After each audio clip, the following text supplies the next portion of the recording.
Hello, algebra students. Mr. Lawrence here, and I'm going to make a series of 3 short videos on scientific notation, and I'll just put them back to back, and you can watch them and hopefully learn what's going on. It's real simple stuff.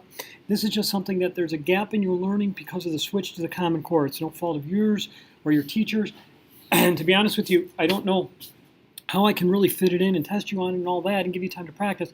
So you're kind of got to try to learn it on your own a little bit. The video will help. And then, come on in, ask me questions about it. It's really easy stuff. So the first thing is we're going to learn to convert to and from scientific notation. But I'm not just going to show you how to do it. We got to figure out why. And before we do that, I want to ask you what 2 times 10 is. And of course, you all know it's 20. Do you know what 2 times 100 is? Of course, you know it's 200. How about 2 times 1,000?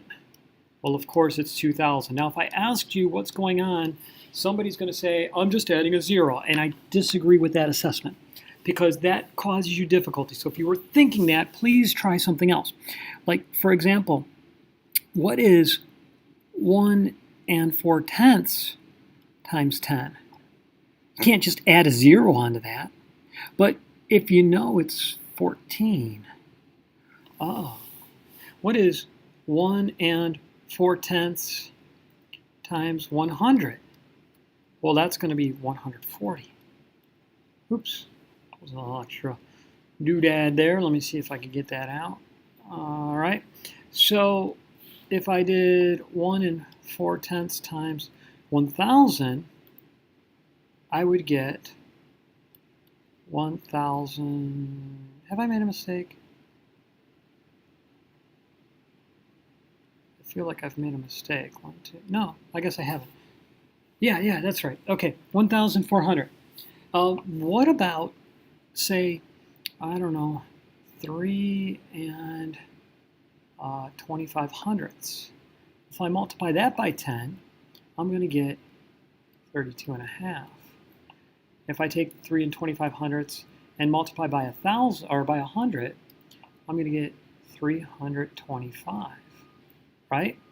And by 1,000, I will get 3,250. So you see, I'm not just adding a 0. Now, you might notice that a decimal point is moving. Yeah, see this decimal point was here, and now it's here. It's like it moved one place. Why did it move one place? Because I multiplied it by 10. Okay? If I multiply by 100, it's going to move 2 places, times 10 times 10 again. Each one of these little loops or scoops I'm doing under there is times 10. Yeah, every single time. Okay, multiply by 1,000. I'm going to go 1, 2, 3. Oh, because 10 times 10 times 10 is 1,000. So it's important to know what's happening there. Okay, now, not coincidentally, dividing by 10 will cause the decimal point to move the other direction. Now, before we can actually convert numbers into scientific notation, we must always, when we're done converting to scientific notation, we must always have a number 1.00 and 9 99/100ths. Okay, now it may go beyond. Usually we don't show more than 2 decimal places after the decimal point. Your number is always going to be that, or in fact, better yet, it'd probably be better written as this less than 10. Yeah, because technically you could have this. Oops, sorry. Put another 9 there. So this technically could fall into scientific notation. Usually we round at the 100th place, but this could, and this is more than 9 99/100ths. So the number, the coefficient, if you will, and you'll see why I'm calling it a coefficient in a minute, is always going to be some number between 1, greater than or equal to 1, but less than 10 at the same time. Now, you're also going to have it multiplied by some power of 10. You're going to multiply by some power of 10. Absolutely. Okay. So, let's convert these to scientific notation. Right now they're in what we call standard notation. This is called standard notation. It's just the normal way of reading the number. This is 364,000. Okay? Now, I know the decimal point right now is behind the last zero to the right. I know I need the decimal point to be here. So when I convert this to scientific notation, I'll call it Sci Not for short, okay, it's going to be 3 6400ths. But there's no way that 364,000 is equal to 3 6400ths. So I'm going to have to multiply it by some power of 10 so that they can be equal. Well, what power of 10? 1, 2, 3, 4, 5.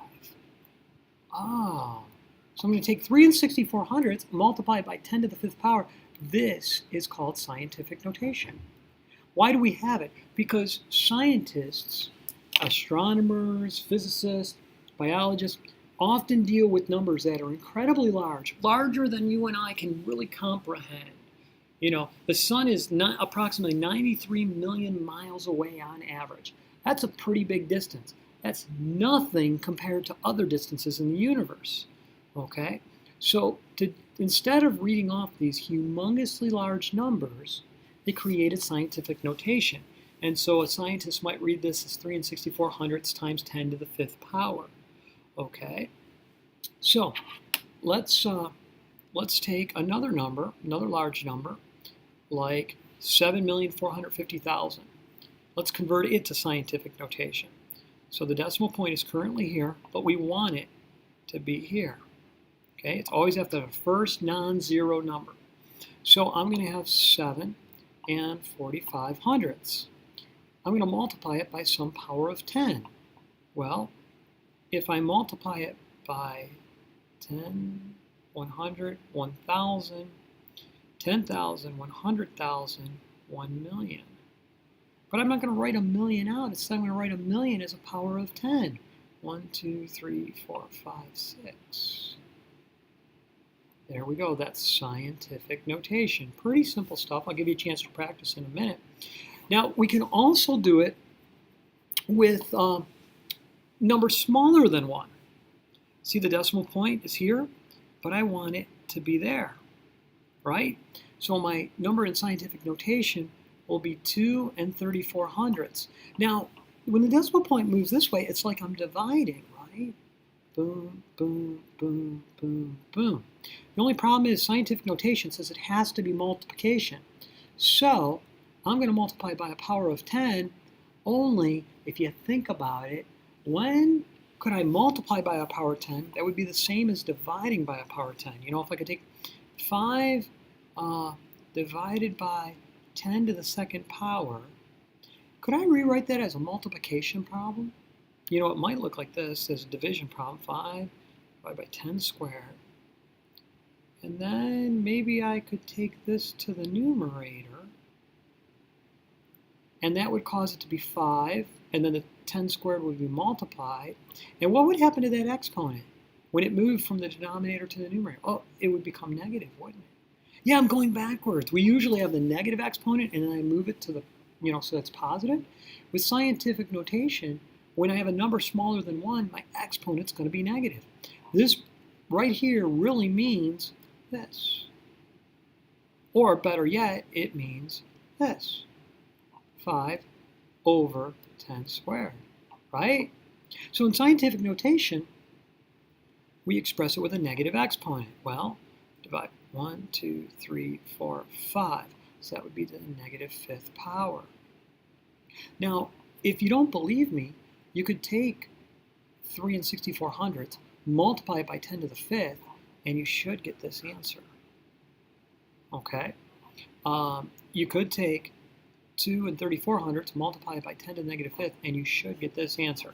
Now, the only time it won't happen is if your calculator can't handle it. It has to keep it in scientific notation because it's too big of a number, or perhaps too small of a number.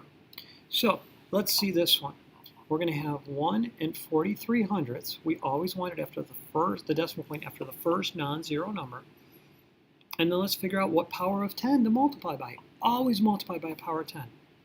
1, 2, 3, 4, 5, 6, 7, 8. Okay, to the negative eighth. All right.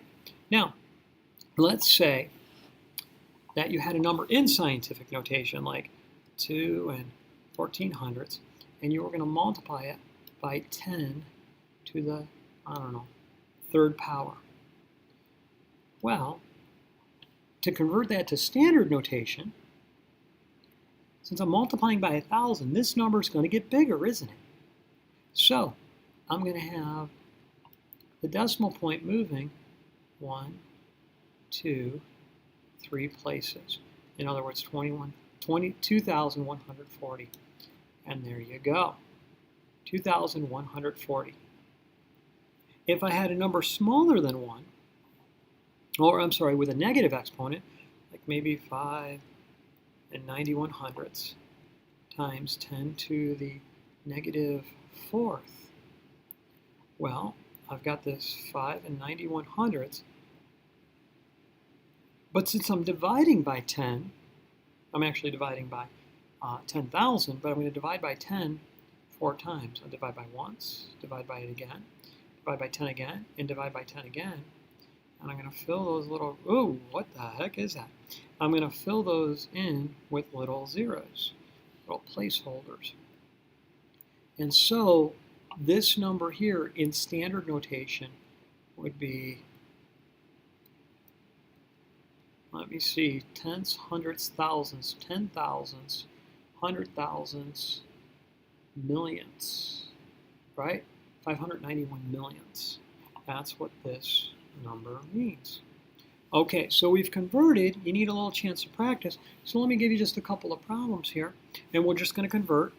Tell you what, let's go standard. Okay, and then over here will be the scientific. Sci Not. Sci Not. Okay, and then I'm just going to make a little chart, and I'll give you 4 numbers. First one I'll give you will be this one. Okay, and then I'll give you this one.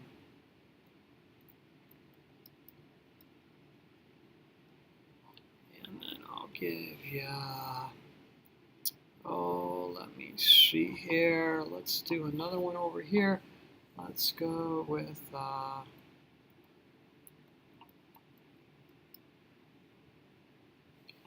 and then finally, I'll give you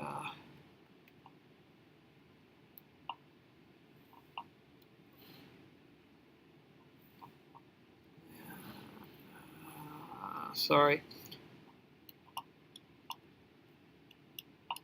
Okay, and what I want you to do is, if I gave you the number in standard notation, I want you to turn it into scientific notation. And if I gave you the number in scientific notation, I want you to go to standard notation. Okay, so go ahead and pause the video, see how you can do with this. Pretty easy stuff. And if you haven't tried it yet, go ahead and try it. I'm going to do my answers right now. 4 and 2300ths times 10 to the negative third power. Yeah, negative third power, right. Okay, this one here is going to be 6. 1, 2, 3, 4, 62,400. Okay, this one here, standard notation is going to end up being 0 and 328 thousandths, right? Okay, and then finally, this one here will be 7 and 1200ths times 3, 6, 9, 10 to the 9th power, I do believe. There you go. That is converting to and from scientific notation. All right, I'm going to do 2 more short videos, one on multiplying and dividing and one on adding and subtracting. All right, that's it. Mr. Lawrence signing off. Have a good night, everybody.